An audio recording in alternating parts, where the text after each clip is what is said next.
সৈন্যগণ যখন দেখলেন মহাপ্রভুকে,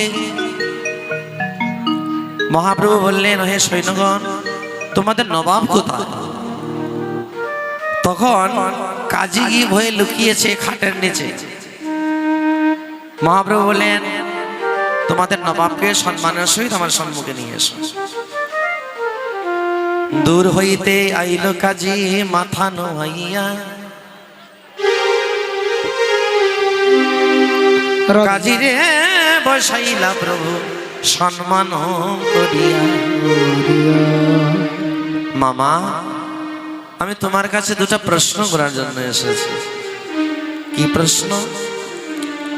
আমার প্রথম প্রশ্ন হচ্ছে, তুমি নবদ্বীপে আমার কীর্তন কেন বন্ধ করলে, আর আমার সংকীর্তনের মৃদঙ্গই বা কেন ভাঙলে?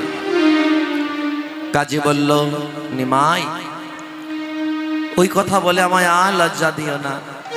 যেদিন আমি হরিনাম বন্ধ করে এলাম, যেদিন আমি মৃদঙ্গ ভেঙে এলাম, সেদিন রাত্রিবেলা আমি ভয়ঙ্কর স্বপ্ন দেখলাম অর্ধেক মানুষ অর্ধেক সিংহ কে যেন আমার বুকের উপর এসে চেপে বসে আর বলতে লাগলো, রে নরাধম, তুই যেভাবে আমার মৃদঙ্গ ভেঙেছিস, ঠিক সেইভাবে আমি তোর দেহকে বিদীর্ণ করে দিব। নিমাই, স্বপ্ন ভেঙে যাওয়ার পর দেখি আমার বুকের উপর নখের চাপ, এখনো সেই নখের চাপ আছে, তুমি দেখবে না? মামা, আমার দ্বিতীয় প্রশ্ন হচ্ছে, গোদুগ্ধ খাও গাবি তোমার মা, আর বৃষ অন্ন উপজয়তে হয় পিতা, তাই মাতা পিতা কাটি খাও একে মন ধর্ম। মাতা পিতা কাটি খাও একে মন ধর্ম। তুমি কোন বলে করো তুমি এমত বিকর্ম, কোন কোলে কর তুমি ধর্ম। কাজী কহে তোমার রয়েছে বেদ পুরাণ, হয়েছে আমার শাস্ত্র কিতাব কুরআন। নিমাই, তুমি যে গোবধের বিরোধিতা করছো, প্রাচীনে শুনেছি হিন্দুরাও নাকি গোমেদ যজ্ঞ করতে হলে বৃদ্ধ গরুদের কুণ্ডে আহুতি দিত, যজ্ঞ কুণ্ডে, এতে গোবধ হতো না। মামা, তুমি সত্যি শুনেছ, কিন্তু গোমেদ যজ্ঞে বধ হতো না, গো রক্ষা। প্রাচীনে মুনি ঋষিরা যজ্ঞ করে সেই যজ্ঞের মধ্যে বৃদ্ধ গরুদের আহুতি দিয়ে আবার নবশরীরে তাদের প্রাণ ফিরিয়ে নিয়ে আসে, একেই বলি গোমেদ যজ্ঞ। কিন্তু কলিতে 5টি কর্ম নিষিদ্ধ মামা, অশ্বমেধ যজ্ঞ, গোমেদ যজ্ঞ, দেবরের দ্বারা পুত্র উৎপাদন, মাংস দ্বারা পিতৃশ্রাদ্ধ এবং সন্ন্যাস, এই 5টি কর্ম কলিতে নিষিদ্ধ। তাই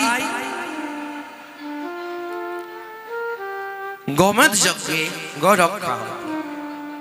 কাজী বলে, নিমাই, আমি তোমার সঙ্গে কি শাস্ত্র কথা বলবো, তুমি নিজেই একজন শাস্ত্র, তাই আমি কথা দিলাম, আমি কোনোদিন আর তোমার কীর্তনে বাধা দিব না, আর এই নবদ্বীপে গোবধ করবো না। জয় রাধে। তাই সেই কাজীকে মহাপ্রভু এত ভালোবাসলেন। কাজী কহে, নিমাই, একটা কথা বলার ইচ্ছা ছিল, বলবো? বলে, বলো মামা। ওই হিন্দুর দেবতা বড় যেই নারায়ণ, তা তুমি হও নিমাই লয় মোর মন। নিমাই, আমার মনে হয় তুমি সেই নারায়ণ, মনে হয় তুমি সেই নারায়ণ, মনে হয় তুমি সেই নারায়ণ, মনে হয় তুমি সেই নারায়ণ। আমার মন প্রাণ সদা বলে, মনে হয় তুমি সেই নারায়ণ, মন প্রাণ সদা বলে, মনে হয় তুমি সেই নারায়ণ, আমার মন প্রাণ সদা বলে, মনে হয় তুমি সেই নারায়ণ, মন প্রাণ সদাই বলে, মনে হয় তুমি সেই নারায়ণ। না না না আমি নারায়ণ নয় মামা, আসলে তোমার উপর ভগবত কৃপা হয়েছে, তাই তুমি যাকে তাকে ভগবান মনে করছো। মামা, তোমার মুখে কৃষ্ণ নাম এ বড় বিচিত্র, তুমি কৃষ্ণের নাম লইলা মামা হইলা পবিত্র। মামা, তোমার মুখে যেই নারায়ণ নাম উচ্চারণ হয়েছে, এতে তোমার সকল অপরাধ কেটে গিয়েছে মামা।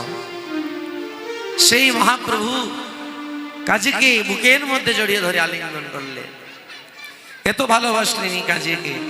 কাজী দেহ রাখার পর নিজের হাতে কাজীর সমাধিতে গিয়ে একটি চাপা ফুলের গাছ লাগিয়েছিলেন। এখনো নবদ্বীপে চাঁদ কাজীর সমাধিতে সেই চাপা বৃক্ষ এখনো বিরাজ করছে। জয় রাধে। মহাপ্রভুর লাগানো সেই রোপণ করা চাপা বৃক্ষ এখনো কাজীর সমাধিতে আছে। আপনারা যদি নবদ্বীপ যান, অবশ্য চাঁদ কাজীর সমাধি দর্শন করবেন। উনি তো আর অভক্ত হলেন না, পরম ভক্তে পরিণত হলেন আমার মহাপ্রভুর কৃপায়।